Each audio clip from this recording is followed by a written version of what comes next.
everyone. Bonjour tout le monde. Bienvenue au webinaire sur la culture de semences sous contrat. Welcome to the Growing Seed on Contract webinar. Nous allons commencer. We're going to get started. So while we are meeting virtually today, we just want to take a moment to acknowledge the importance of the lands that we all call home here in this place, now known as Canada for most of us, or you may be joining from somewhere else. The land that we live on, work with, and plant our seeds into. From coast to coast to coast, we acknowledge the ancestral and unceded territory of all the Indigenous peoples that call this land home. We recognize the long-standing relationship between the land and all Indigenous peoples, which precedes the establishment of Canada and is affected by the violence of colonialism, capitalism, and ongoing racism. By living here, working here, and using the resources of this place, we now participate in this experience. As part of the process in being accountable to our role in this ongoing violence, we invite you to reflect on a couple questions with us, just on your own time. What are our obligations to the Indigenous peoples who first inhabited and continue to inhabit this land? How can we support existing local struggles of Indigenous peoples along with the preservation, resurgence, and development? And how do we live and farm as good treaty people? We encourage you all to learn the history of the land that you're on, if you don't already know, by visiting www.whosland or whos.land or nativeland.ca. You can Google those as well. They're really good resources. Pour un petit survol du plan de match aujourd'hui. Just a little bit about the format today. We're going to start with an introduction, and then we'll have some interjections from two folks from different seed companies. Kim Delaney from a company in Ontario, and then Jean-François from one in Quebec. And then we'll have a few contract seed growers from across the country. We'll have about 20 minutes for a Q&A and a discussion, followed by a little pause just while we get the breakout rooms organized. And then we'll proceed into breakout rooms and then a few concluding remarks. So it should be around till 9:15, 9:30. We were really excited by the participation today. We had close to 100 people registered from different regions across Canada.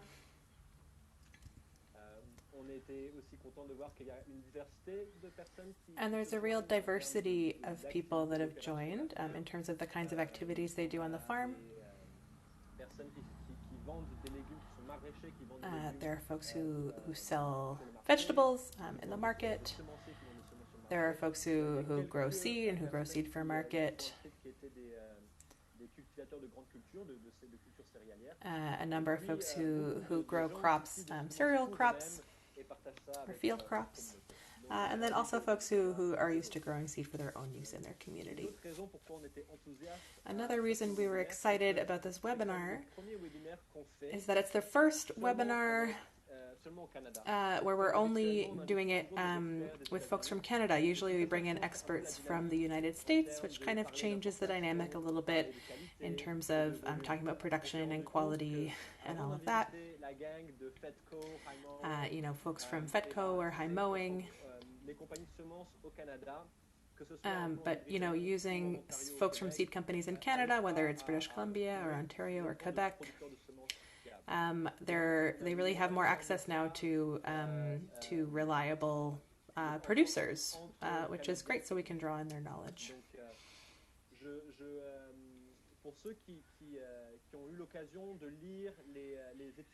For those who had the opportunity to read the resources that we posted beforehand, we have a few quotes here from those,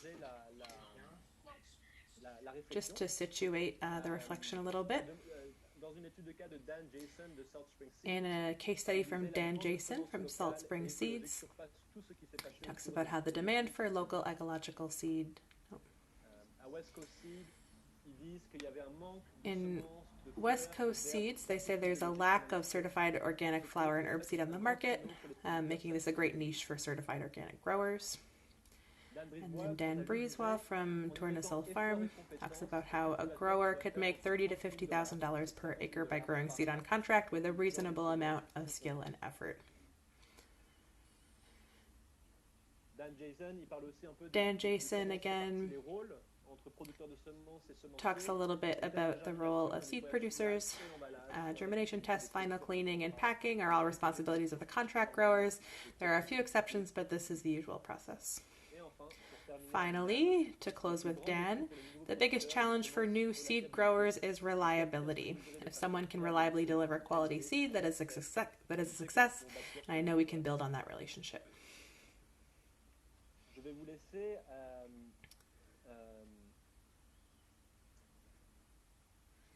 I'll let you reflect on those quotes and invite my colleagues Kim and Jean-François to present themselves, talk a little bit about their experience as seed companies and working with contract seed growers. What are some of the challenges you faced that you'd like to share with us today?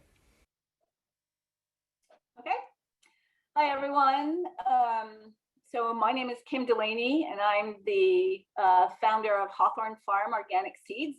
And we're located in Palmerston, Ontario, which is a climate zone or growing zone 5, for those of you who know what that means. So we have a 100-acre farm here that our main farm is located on. And of that 100 acres, we have about, in any given year, about 4 acres maybe in seed production.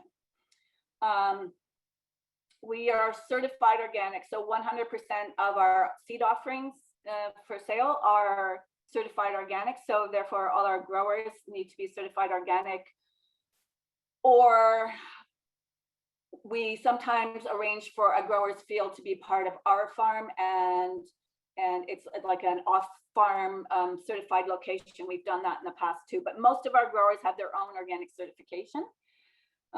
We've been growing since about 2003. Or we've been certified, since 2003, and we've been growing seed crops for about 18 years here on this farm.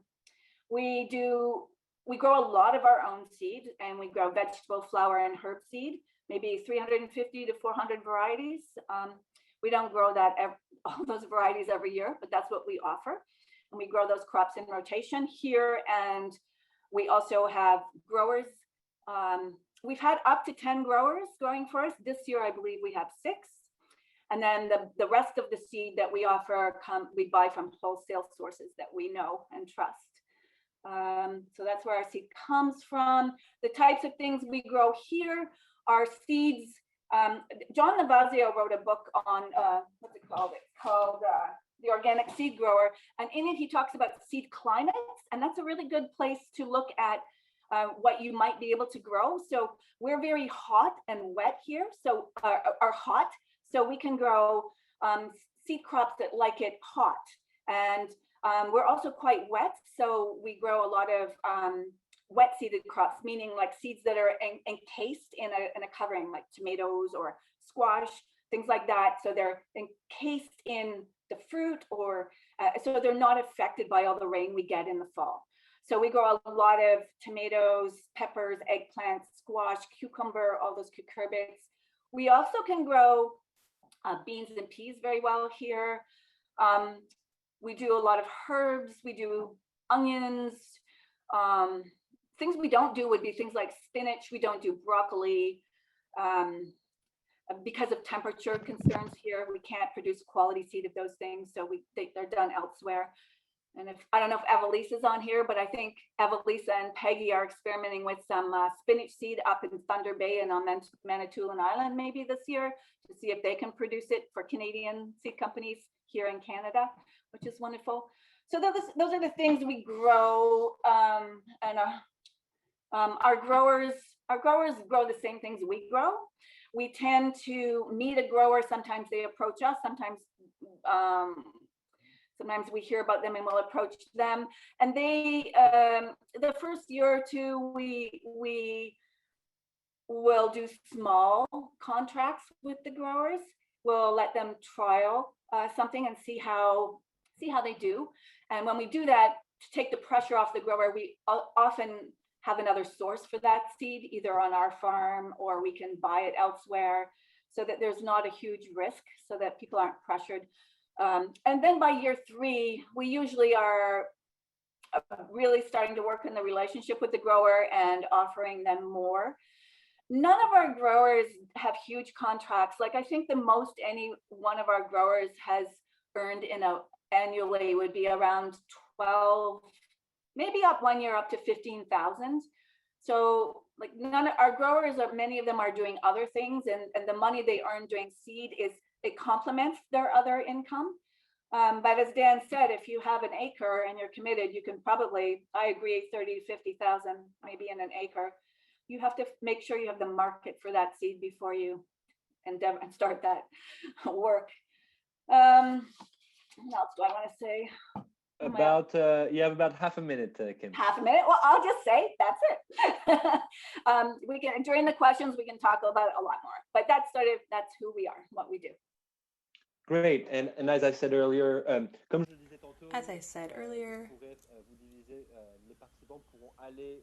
participants can go and chat with Kim after we're done with this part. Jean-François, are you ready? Just a few minutes to talk about your business and how you work with contract seed growers.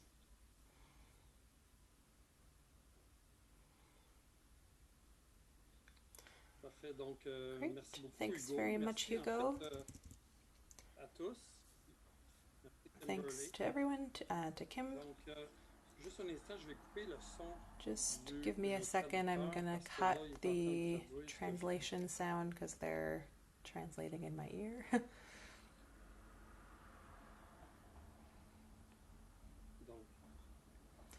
Okay, that should be right. Thanks very much to everyone and for inviting me to this webinar. I'll introduce myself. I'm Jean-François Levesque. I'm the co-founder of Jardin de l'Écumen in Quebec. We're in the Lanaudière region of Quebec,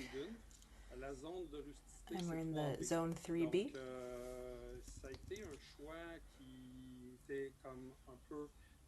This was a choice that was a bit of a risk to be in this climate zone, and it can be a big challenge compared with other regions that are a little bit more to the south.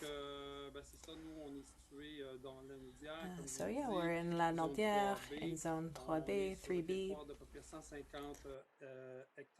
We're in an area that's about 150 acres, but we produce seed on 4 hectares. We are certified organic. This was really important for us. So what we produce at Acknowledgement, things that work in this region, so the Solanaceae, cucurbits, onions, cucumbers, fine herbs, some medicinal herbs, beets, peas, beans, basically anything that grows in our zone. There are a few things that we've left.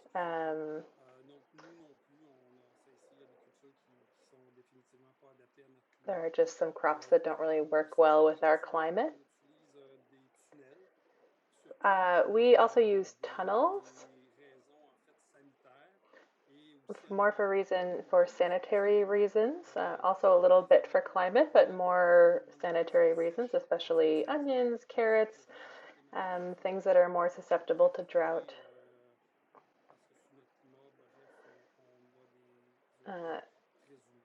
We find this works better for our climate. We have really humid fall seasons especially.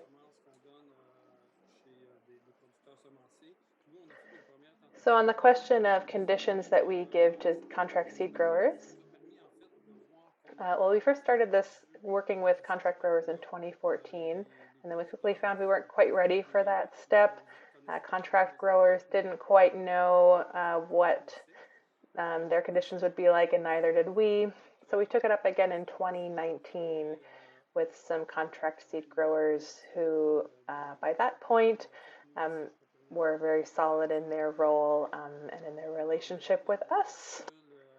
So that includes Marie-Claude at La Radicule and Catherine. And working with these folks has allowed for kind of a more holistic experience. This year we have contracts with 4 producers. This has really helped us increase the volume of seed produced here in Quebec. And those crops or those seeds we've managed to sell in our online boutique as well as in more traditional retail spaces. And that's about 300 to 350 varieties on offer. 40 to 50% of that is produced here at Ecumen and sold through us. And then the rest is sold through the bigger companies like High Mowing and Fedco, Johnny's. That's a bit more complicated for us, but we do make it work. And in those spaces, we prioritize using certified organic growers. This also puts a lot of requirements on our growers, requirements, but also opportunities. Opportunities in the business sense, but then also, in the context of the seed, it's really important to us that folks are growing in an agroecological context.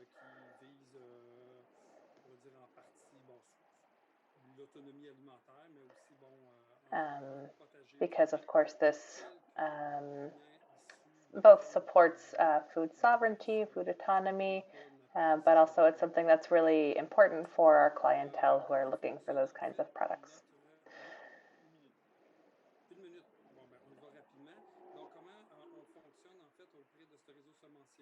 So how do our relationships with seed growers work? Of course, we'll start with a meeting.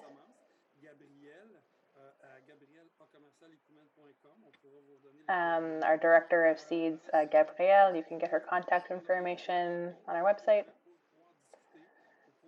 She'll reach out to folks and kind of establish what are our needs, what are their needs, what are the crops that they're familiar with, at ease with, able to produce.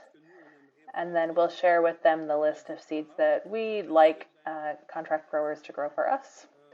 Once that contact is established, we have some discussions. If the producer has any questions that we can clarify for them. It's also really important on the contractual level that we're clear about the volume that we expect, the price, whether or not the seed will need to be cleaned on our end. And then taking that information into account, we adjust the price. We can take charge of the cleaning if that works better for the producer, depending on the equipment they have. Also, something important to talk about is the germination testing and how they'll undertake that. We're very willing to go and observe directly on their farm and answer any questions that they have. Because of course, it's a partnership that we want to establish with them. And so we're very happy to share information and have ongoing discussions and ensure cordial and honest and respectful conversations that to make sure the work benefits everyone. Thank you so much, Jean-François. A pleasure. Now that we've done this introduction with 2 seed companies, we have some presentations from 3 farmers who grow seed on contract. Oui, salut tout le monde. Je m'appelle Marie-Claude. J'espère que tout le monde m'entend bien. Donc, I'm bilingual, so if you want to ask questions in English at the end, I can answer in English. However, I'm going to do this presentation in French. I'm just more comfortable. Good luck to the translators. I am the business owner of the seed company La Radicule. We're in central Quebec. We began in 2019, so this is our third season this year. Our team is composed of 2 to 4 full-time workers. We grow organic, certified organic herb and vegetable and flower seed on 3 acres. We have about 6 acres available, but we're cultivating seed on 3 acres. That quote, Hugo, that you read off from Dan, that we can make quite a lot off of just 1 acre. I am kind of squarely within that that range of $30,000 to $50,000 per acre.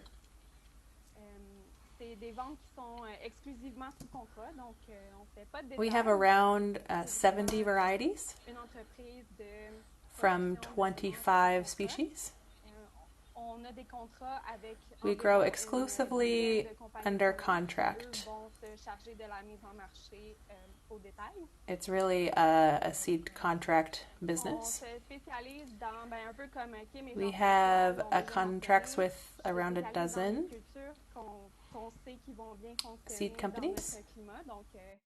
We specialize a bit in the crops that we know will work well in our climate, as Jean-François said.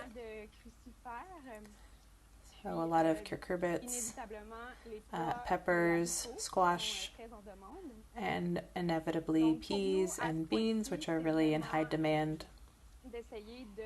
So for us at this point, we're really trying to minimize the quantity of varieties that we offer, but increase the amount of the varieties that we are growing.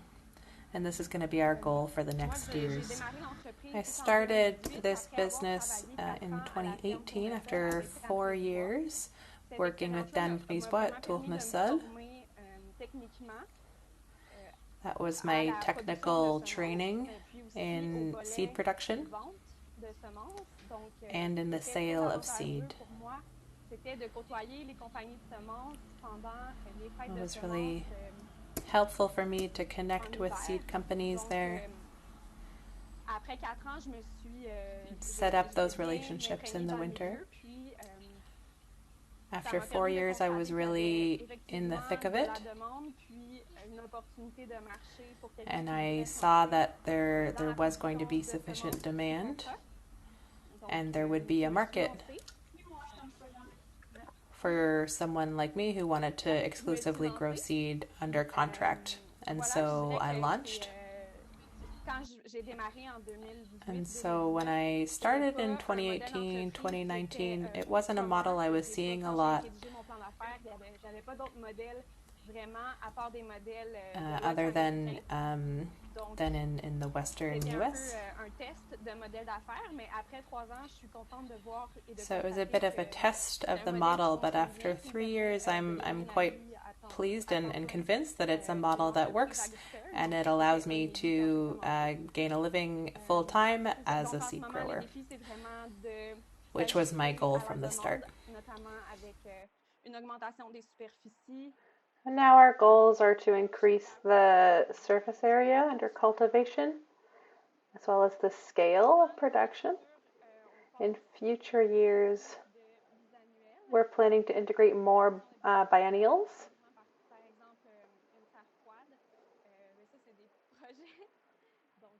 But these are our future projects. Sorry, I was a bit distracted by the chat there. I think there are some folks that are hearing me at the same time as the translator. So I'll close there and pass the mic. Maybe it was because you were in the bilingual section. Sorry about that. Sorry for those technical issues.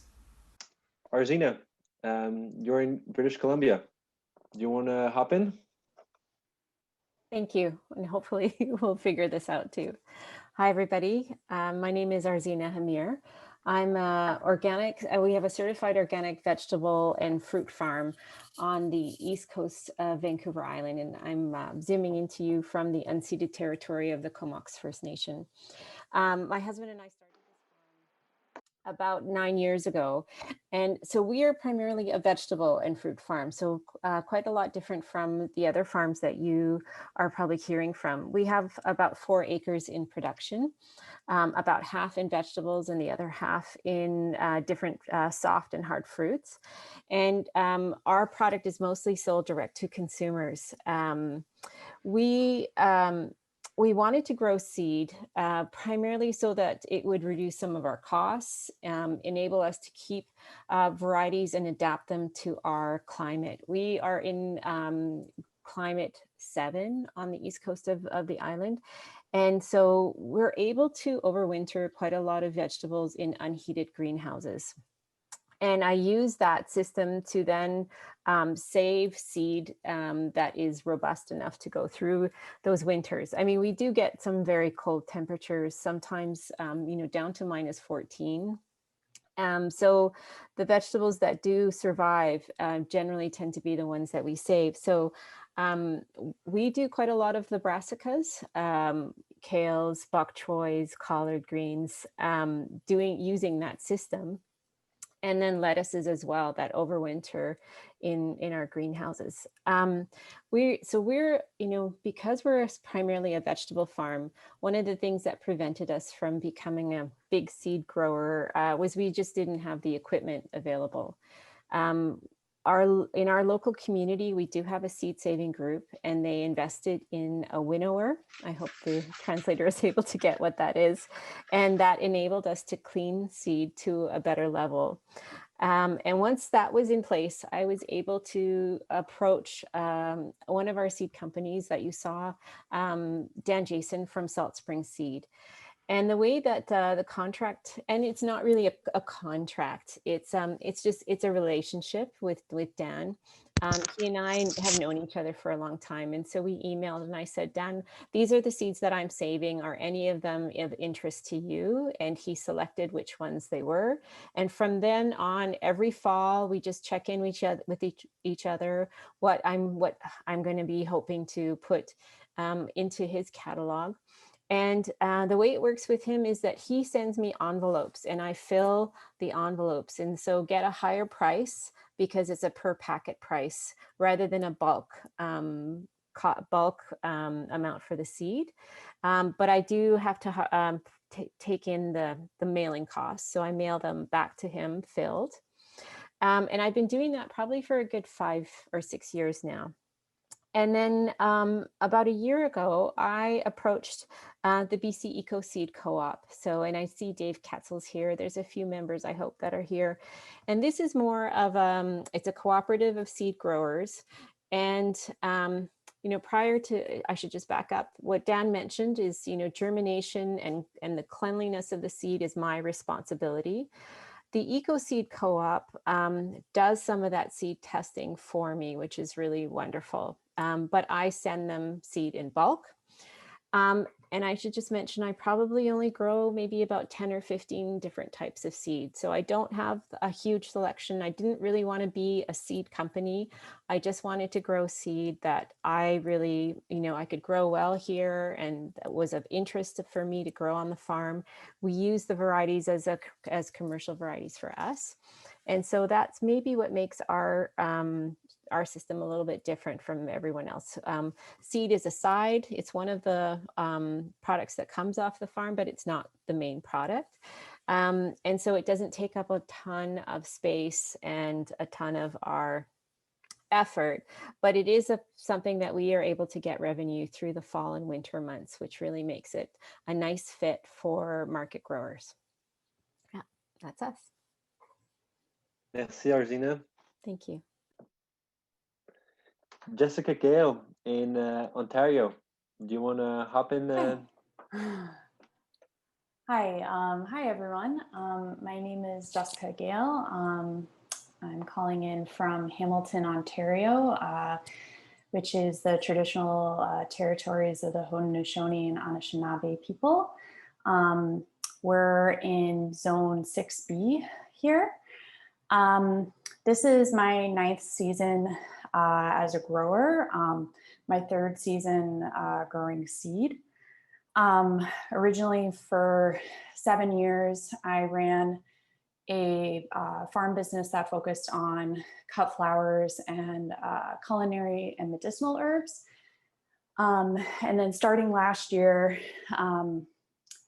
kind of in light of the pandemic, but also as a life choice, I started running the farm more loosely and collectively with a number of friends. And so now for 2021, there's myself, Zoe, Leanne, and Erin that are all friends and co-farmers that are managing our farm. So Sweet Gayle Gardens is kind of still around, but we don't have an official name yet for this new project. So we rent land on a larger conventional farm. A dear friend of mine for many years who grows mainly flowers, cash crops, and raises livestock. And so we rent about 2 acres, about which 1 acre we use for more active production. And I would say even probably only half of that is actively being grown for seed. And the other half is probably just stuff that we're eating. So let's see, we, 3 years ago, I approached Kim at Hawthorne and also Hannah Jacobs at Matchbox Gardens to form like a bit of a mentorship relationship so I could begin to learn about seed stewardship. And through those relationships, they became the first seed businesses that we sold to. And then this year we are also working with Fruition Seeds out of New York. I'm originally from upstate New York, and so that makes things a little bit easier. And we've been focusing mainly on fairly simple crops that we felt like we could grow confidently. So peas, beans, tomatoes, peppers, eggplant, lettuce, and then flowers and herb seed. I don't know if I mentioned, we are certified organic. We are actually one of Kim's satellite organic fields. Although I hope maybe in the future we can get our own certification. We're trying to figure that out still. And what other things to say? Yeah, so our main focus has been trying to do the kind of simpler seed crops and the ones that grow well in our area as best as we can. We do as many varieties as we can fit in our space for the isolation distance.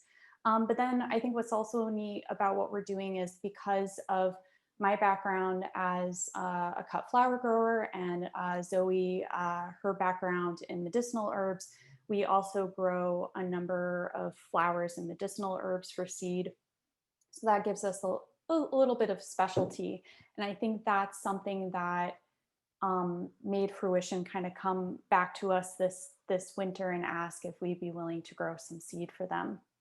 And like the other growers said, most of our contracts are much more relationships and relationships that are really important to us and a work in progress. And we do a lot of communicating. Currently, we don't have anything. Well, that's not true. Matchbox Gardens now has an official contract with us, but we basically are always doing our best to communicate how the crops are doing. Like this spring, because we actually moved our farm this spring and moved to a pretty different site soil-wise. There was a bit of a learning curve there, which we're catching up from. But I think the important thing that we've learned is that the seed community is a beautiful community. It's a supportive community, but it's all based in relationships and communication. And so that's something we dedicate a lot of time and effort to. And I think that's probably my time, so I'll stop there. Thank you, Jessica.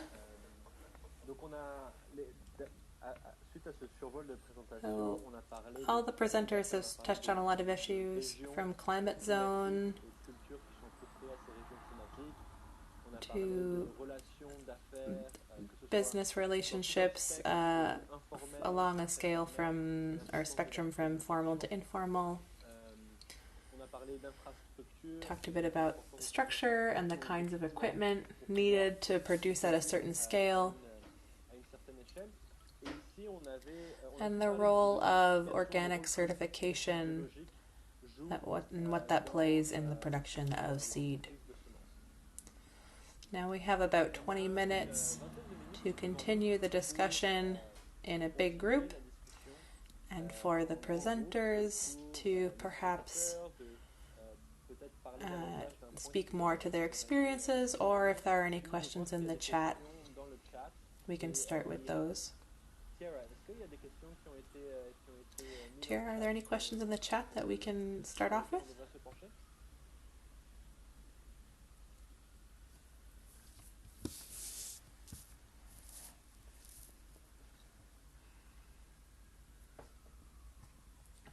No questions in the chat, so I'll start.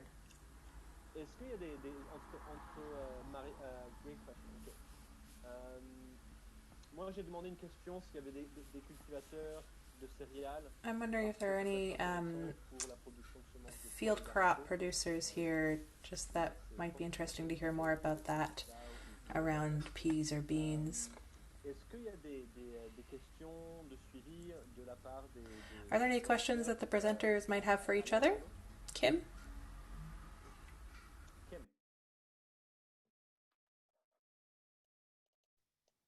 Do you want to jump in, Kim? I was just going to answer about the grains. We do two wheats, Black Eagle and Utrecht Blue, hull-less barley, and an oat, Terra hull-less oat that we really like. So we just do small quantities and offer it in the packet sizes. We don't get into large quantity, but we do a little bit of that. And I might add, I guess I didn't, in my presentation, I didn't talk about the fact that we like our growers to do a germ test just for their own knowledge, but we do the germ testing on our end because we often are doing a final cleaning. So our growers get the seed as clean as they can and send it to us. And then we have equipment that we can do a much, we can continue to clean the seed to get it. So with the grower could send us some pepper seed that's only germinating maybe around 65–70% because it needs to be run through some other equipment. And then we will further clean it and get it up to the percentage that we want. So that's something we do. And we find that a lot of our growers who grow flower seed are not able to clean the seed sometimes not at all. They'll just send us big bags full of chaff and we will do all the cleaning, which makes the pricing quite different because it's difficult to price without knowing how much time we're going to spend on it. So that's why, as you know, the idea of relationship is so important, so that I find it very difficult. I'm not a linear thinker anyhow, but when contracts, when you try and spell it all out at the beginning, I find there's always changes that happen. And so, and it's often about cleaning and getting the germ rate up, that kind of thing. So we haven't been big on formalized contracts, and every year we swear we're going to start doing that more. And so far we haven't. That's okay.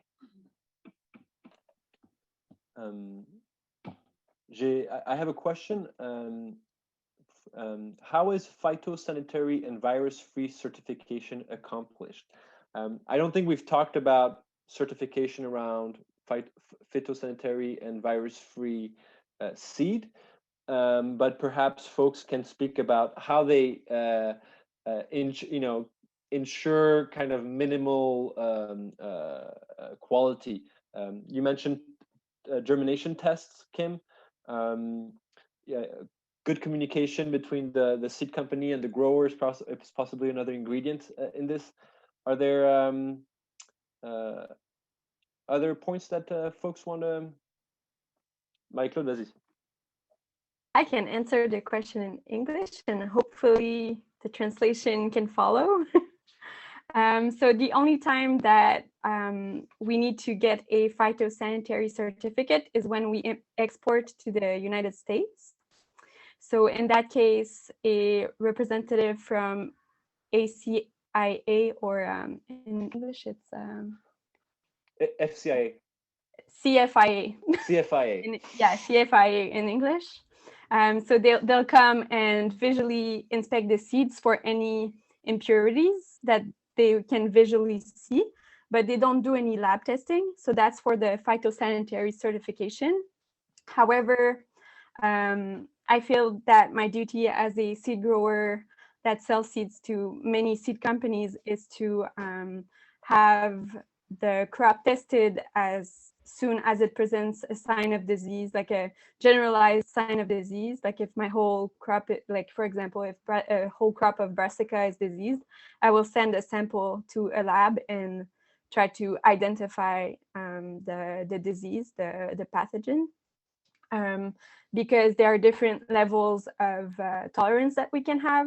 Some pathogens is tolerance 0, and some pathogens are a little bit, I wouldn't say more okay, but they're not as, I guess, they don't, yeah. Anyways, there are some charts that you can find that will tell you if it's like a 0 tolerance or a little bit of tolerance for that disease. Yeah, I think that's it for me. And Marie-Claude, I have another question from someone around pricing and how you negotiate your prices with the seed companies. Yes, so at the beginning, I had fewer clients and I was offered, like I was suggested prices because there was no previous model. I was just saying yes. And then the subsequent years, I started negotiating a little bit. You know, knowing how much it costs you to produce a crop can allow you to negotiate. With I think just the general seed market last year exploded, and there wasn't, there was enough seed supply, but there was more demand for it, and so I was able to negotiate prices like more. I was able to negotiate like increasing the prices. But I think it's just a generalized in the seed business. Yes. Are there other growers or companies who want to share about their experience dealing with diseases and quality control? Jean-François, tu veux y aller? A little bit about diseases. Yeah, I mean, go ahead, Arzina. Sure.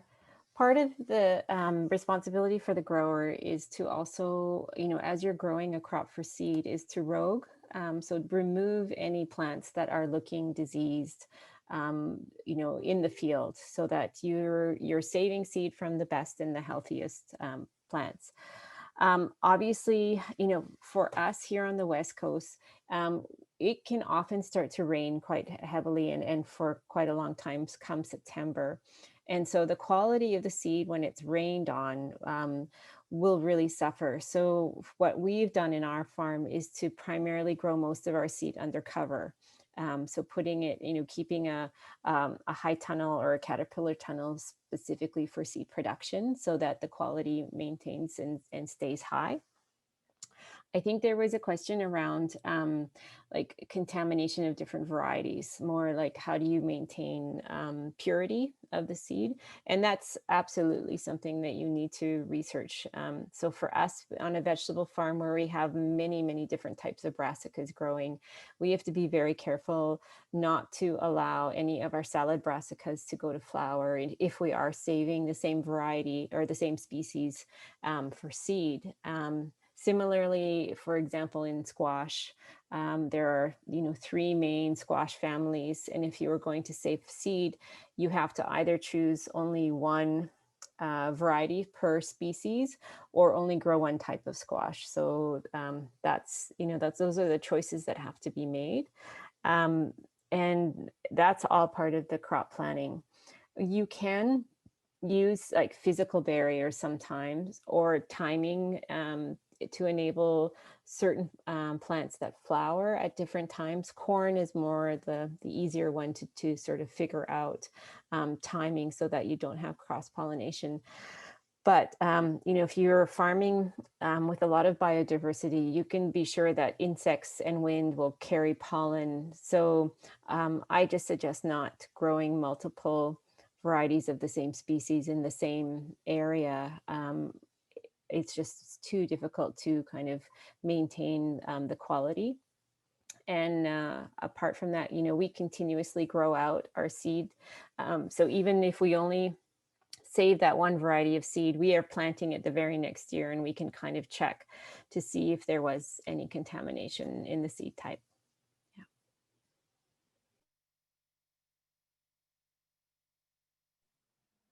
I might say one last thing on this as a more beginner grower. I think, again, it comes back to communication. So if, starting with the roguing process, but then if you're starting to see things that are coming up in the crops, trying to communicate that with the companies that you're working with. And then also just in terms of quality, for instance, one of the things we started doing when we were collecting seed and bringing it in for drying in the barn, we're always labeling each of the batches, like what it is, what the variety is, and what date it came in. And so that way, when we are cleaning and processing the seed, a little bit later in the season or as the seed is drying, that way if we feel like the seed is maybe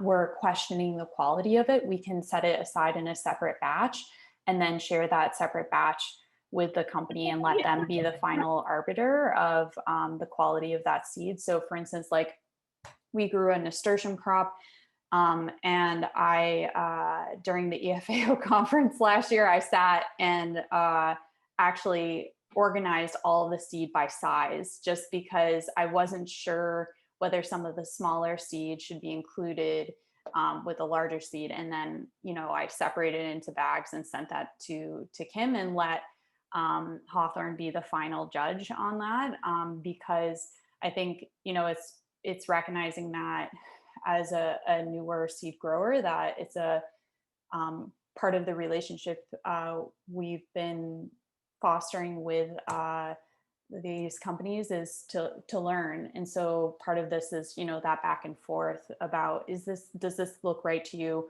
What characteristics are you looking for in this variety? Is this the right shape we should be selecting for, so on and so forth. Merci Jessica. Jean-François, tu voulais intervenir? And we'll finish on Kim's comment and then we'll divide into small rooms. Oh, sorry, Jean-François? Okay. Just have to activate your microphone. Everyone hear me? Great. Just some commentaries around the phytosanitation. So we at Ecumen do a lot of in situ observation of our crops. We work hard to eliminate any plants that seem off type or don't correspond to the phenotype from a phytosanitary perspective to control that.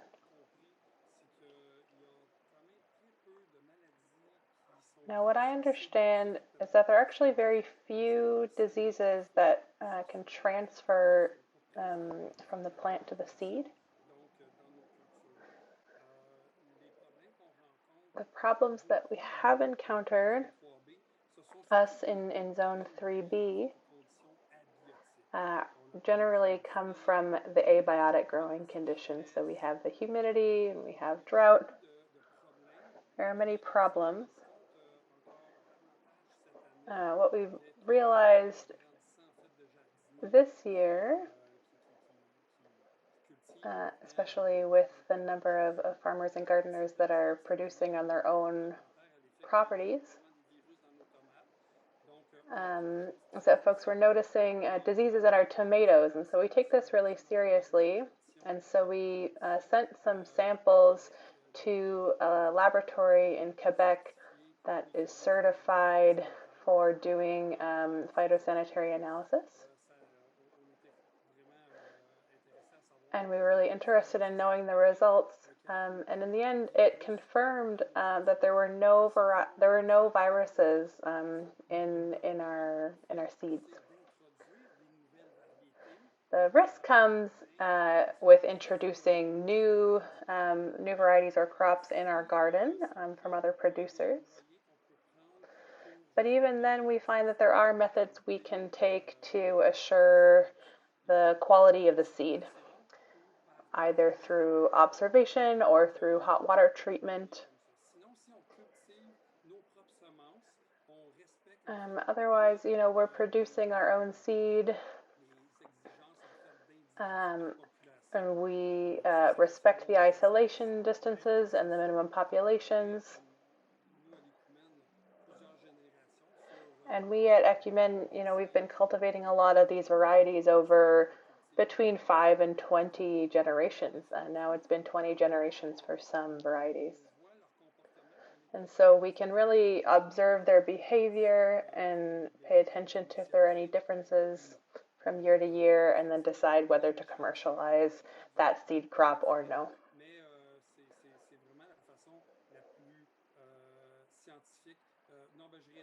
And so, sending to the lab, that's to make all the scientific assurances. But we can also do these other exercises. Can you just continue that conversation, Jean-François, in the breakout room? Sorry, did you? Hugo, do you want me to? Yeah. Yeah, I thought you had a last comment, or. I did. I just wanted to, we were touching on isolation distances to keeping the seeds well isolated. And it's very easy to look up isolation distances for vegetables and most herbs, but it's very, very, very difficult to find isolation distances for flowers when you're growing flowers. So for any new growers, like we've been using 800 feet as an isolation distance for flowers for many, many years. And and then we also grow our seed out year after year after year. So we can see if there's any crosses or problems. So 800 feet seems to be a good starting point, but we've been doing some farmer-led research with the Ecological Farmers Association. And we've just done trials with between two Cosmos varieties, a white one and a reddish pink one. And we tried a 600-foot isolation and a 400-foot isolation. And they're now being grown out in the field this year to see if there was any crossing with those distances. So, but if you're a new grower and you're looking for isolation for flowers, I would start with 800 feet. And you can't find that in a book, so I thought I'd throw it in there. Thank you for the wisdom, Okay. Kim. The next step is that we're going to take 1 or 2 minutes of break, and we'll divide in groups. So there's going to be 3 groups. It's going to be one that will be francophone with Jean-François, another anglophone one with Kim and Arzina, and then a bilingual group with Marie-Claude and Jessica. The translators will stay with Marie-Claude and Jessica. There will be an option that will show up on your screen.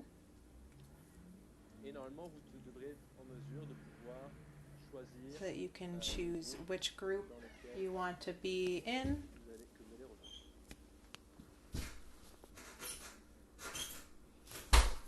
So those who are going to stay with Marie-Claude and Jess, you don't have to join a group.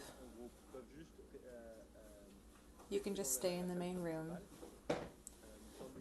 And then the others who want to join with Jean-François or with the English group can do that. So we'll just take 2 minutes for that, and then we'll have 20 minutes in breakout rooms.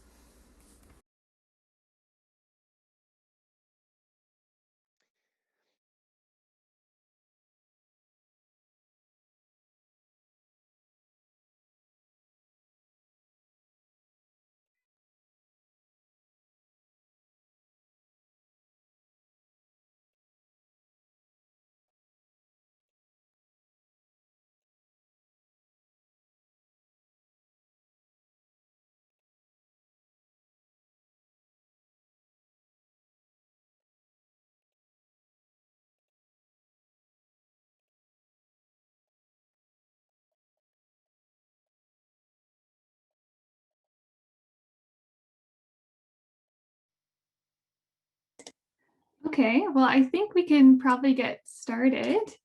My name is Tiara Stokes, and I'm going to be facilitating this session. I'm the Prairie Regional Coordinator for the Bauta Family Initiative on Canadian Seed Security.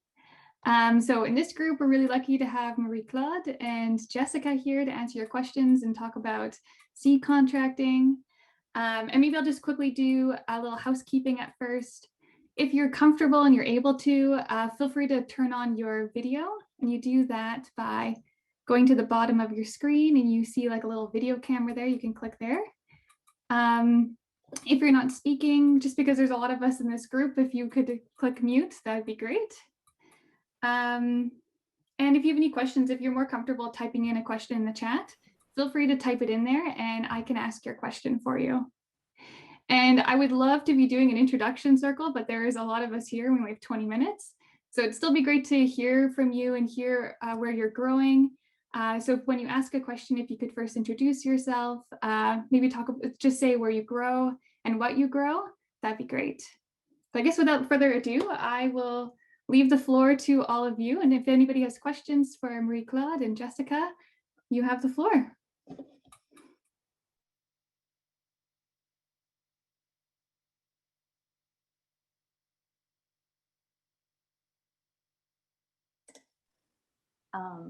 Not to call her out on the spot, but I also see Hannah Jacobs in the room, who's a wonderful seed grower and one of the companies we partner with. So I wanted to point out some of the wisdom in the room here.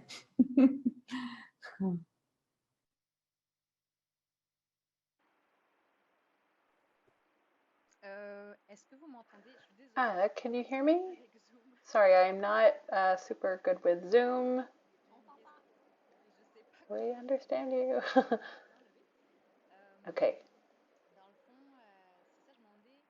So what I want to ask is, for someone who's just starting out, do you have any suggestions for crops that are not super technically difficult, but that can still generate substantial financial returns? Oui, je peux te répondre. Dans le fond, bien évidemment, je sais pas si... Yeah, I can speak to that. So I'm not sure how much experience you're coming from, but often things in the tomato family, usually gardeners are really familiar with varieties or with crops like tomatoes. So tomatoes require an isolation distance, depending on the seed company, between 25 and 200 feet. But generally it requires pretty little garden space and can generate quite a lot of income without too much technical capacity. Otherwise, peas and beans don't need a lot of equipment If you have around 25 kilo, you can do that by hand pretty easily. Bigger than that, you might need some more specialized equipment, but for any contract around 25 kilos, you can do that by hand. With cucurbits, it's a little bit more difficult just because of the isolation distances that you need. It depends what your setup is like, whether or not you can make that work for your garden. But yeah, I would suggest tomatoes, beans, peas. Those would be my top suggestions. I think that, you know, in the right conditions, lettuce can be like a really pretty easy one, and also one you don't need a ton of plants to actually produce a fair amount of seed. And surprisingly, eggplant was pretty, you know, an easy grow, and the cleaning is, you know, a little bit more involved, but it's kind of fun. And like, honestly, we just used a food processor to do it. But I think that the most important thing when you're considering what seed crops to grow is to grow things that you love and that you are familiar with, because the things that you love and you have experience with are the things you're going to grow well and you're going to pay attention to. And the thing, I think in the end with seeds, the thing I've learned is that the amount of attention that you have to pay is much greater. And so do it with things that you love, and also things that you like to eat, because there's always going to be extra to eat. And yeah.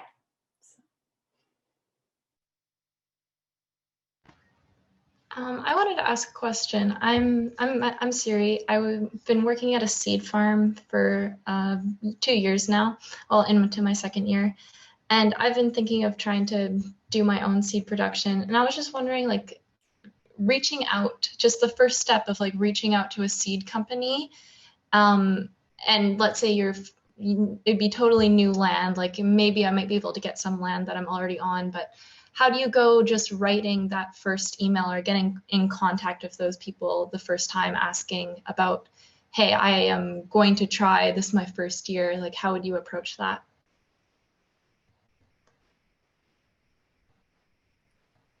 Yeah, I think like the main way, like the way that I started speaking to people was at conferences and workshops and things like that. It's people that, you know, were within my circles. Like the way I kind of got it all started was Bauta ran with EFAO a wonderful stream at the EFAO conference specifically on seed. And I just said, when I went to the conference that year, I was going to go to every single session.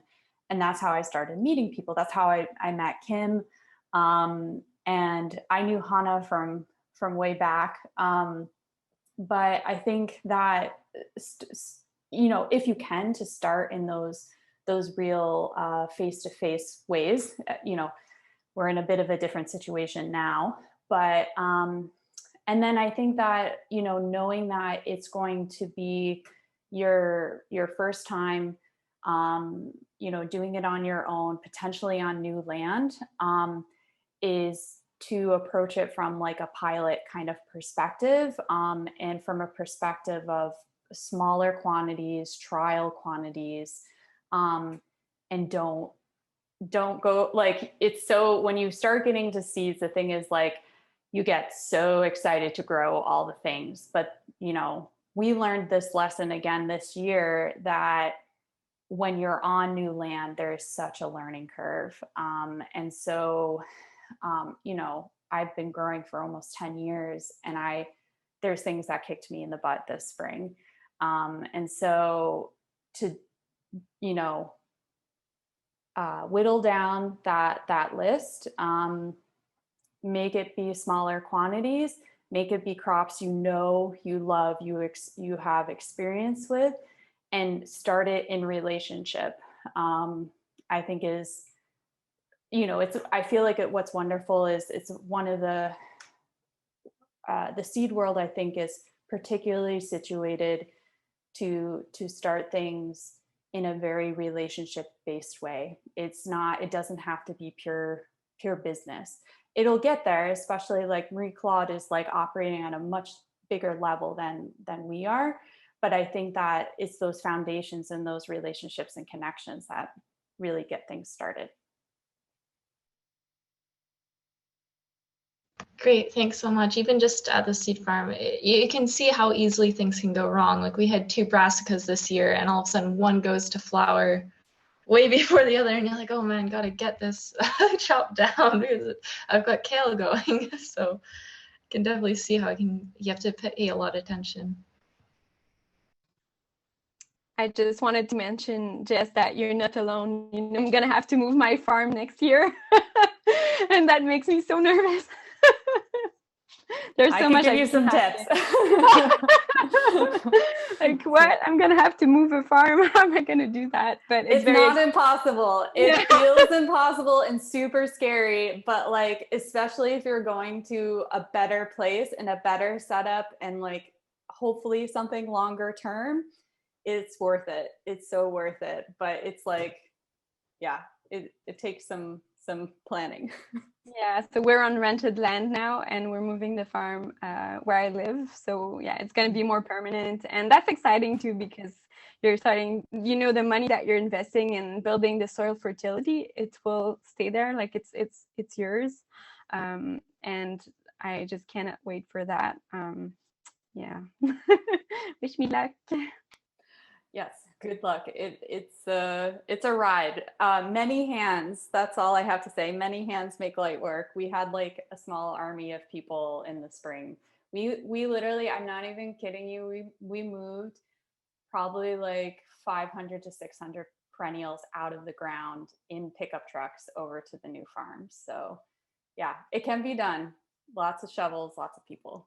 So. I just see that we have a question in the chat from Kathy, and she asked, or they asked, does anyone have experience with Cercospora or Cercospora? Sorry, I'm probably saying that wrong. Leaf spot on beets.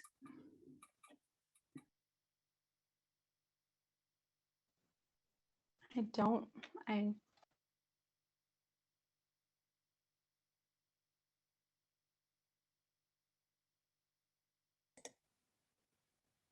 If anyone else has some experience, yeah, Helen? Non, désolé, c'est pas pour ça que j'ai pas d'expérience. I don't have experience in this, but I had another question afterwards if there is time. I just, Kathy, to answer your question, I have my organic seed grower with me. And just quickly, the information I was able to find is that this disease is a class 2 in terms of severity, and you can treat it at 20 minutes at 125 Fahrenheit. I've never done it, but it's just the information I just found. And so when we say that this disease is level 2 in terms of severity, it means that it poses a significant risk to subsequent crops. Yeah, so it's not a minor disease, it's not a severe disease. So in that case, I would for sure mention it to the seed company, and then it would be like, I like to think that it's their call if they put the seed for sale or not. If the hot water treatment is on my end or on their end, I prefer like it's not. It has happened in the past that we've had to hot water treat a seed lot, and it was the seed company's responsibility. Of course, the prices can be negotiated, but definitely I would still, like, even if the seed lot is diseased, it's still like part of the risk. And a conversation we're having right now is in terms of risk sharing. So the seed grower is the one who will assume most risks. You know, it's from seeding to harvest to seed cleaning. And so even if the seed lot is diseased, I feel like there still should be a compensation. But yeah, it's negotiation. Yeah. I have a question just about varieties. As somebody who's farmed for 18 years before I started working exclusively in seeds, I look at catalogs differently. I also work with BC Eco Seed Co-op, so I look through our catalog and I think, wow, look at all the variety we have. But then when I put my farmer hat on, I go, there's not enough cabbages, there's not enough choices of beets and carrots, some of the harder to grow seeds.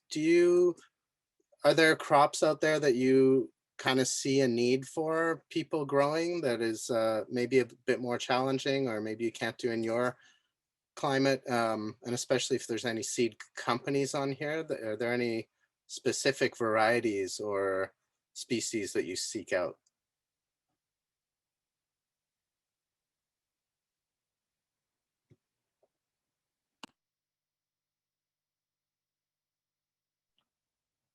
One thing I'll quickly say is that having been a former flower farmer, like production farmer, I think there is definitely a tremendous amount of room for flowers and medicinal herbs for that matter. I think, you know, a lot of the seed that the current ranks of new flower farmers and medicinal growers, they're all coming from the same companies, and the flower growers are all getting them from not really great, like huge international seed houses, and stuff is treated. And there's a lot of people who want to be growing organic flowers and people who are interested in becoming certified organic.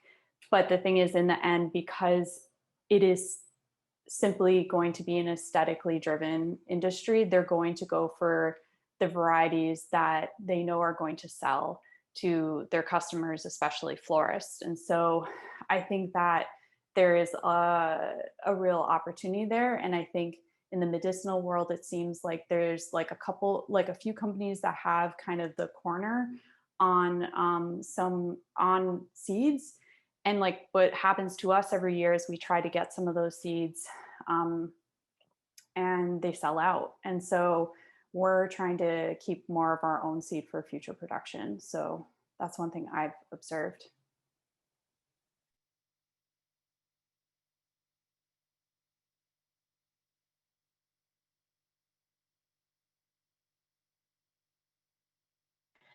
I would say that there's a big demand for cucurbit seeds just because one grower can only grow one variety of each species if they only have one isolation field.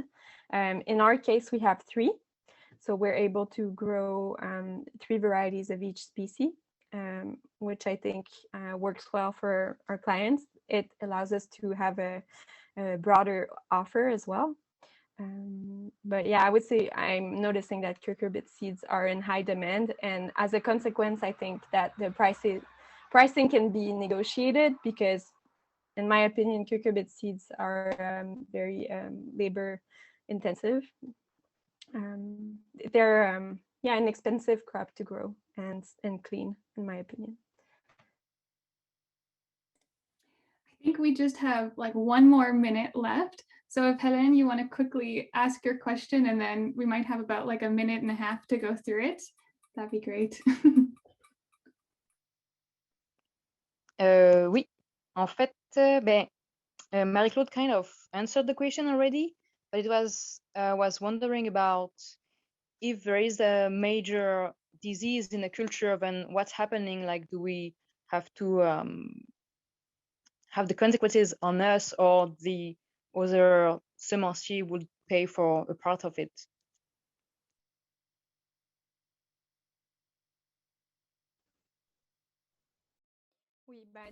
In my case, the seed company did take responsibility or did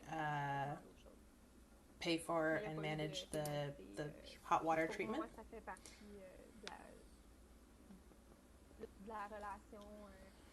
For me, it was just part of the working relationship.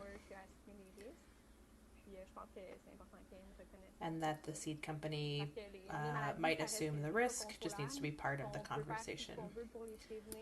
For contract seed growers, you know, it's our responsibility to take as much responsibility as we can, or to take as much action as we can to avoid disease, but it does happen. Can't lie about it. And it just needs to be part of the discussion. Thank you, Jessica and Marie-Claude. That was fantastic.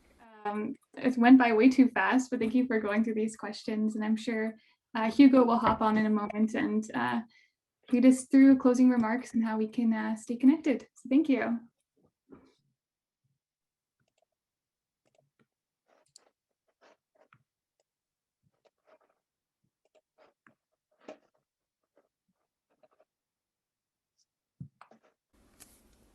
Okay.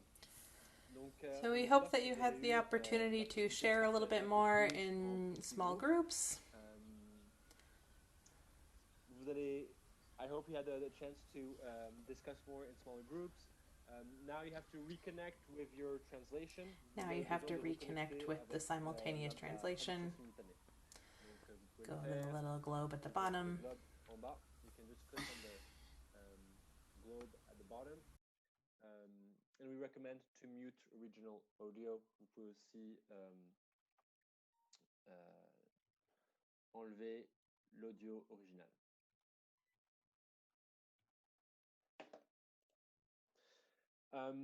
We will be. So here are a few resources that might be interesting for seed growers. Les producteurs qui se lancent en affaires. The Organic Seed Alliance made a really great toolkit that speaks a bit about producing seed on contract. It is focused on the American context, but it can be a great tool. Farm folk, city folk have also done a lot of work to make budget templates for seed businesses. And we also have a tool for advice on growing seed on contract available on our website.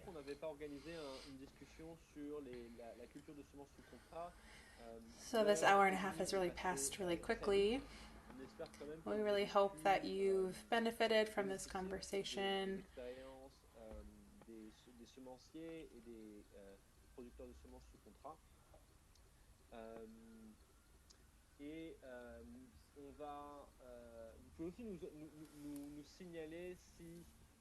So we just have a short poll here, or you can give us a bit of feedback on whether or not you've benefited from this webinar. Just a quick evaluation questionnaire around the quality of your learning here and the level of learning that you're taking away from this activity. So we'll just take 30 seconds to fill that out.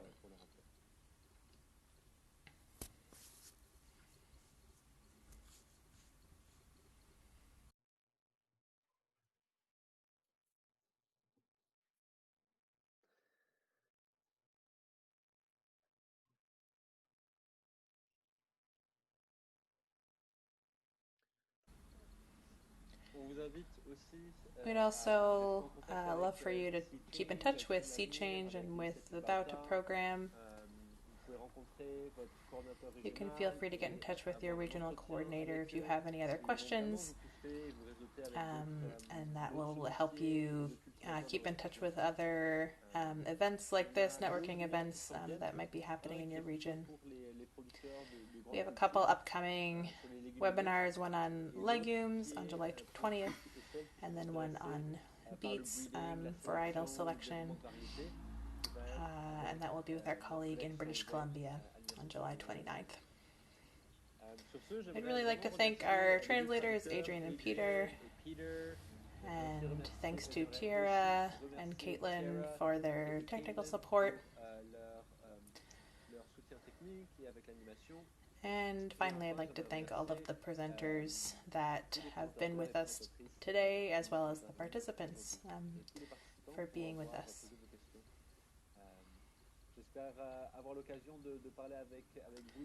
And once again, just don't hesitate to keep in touch with us. Thanks very much.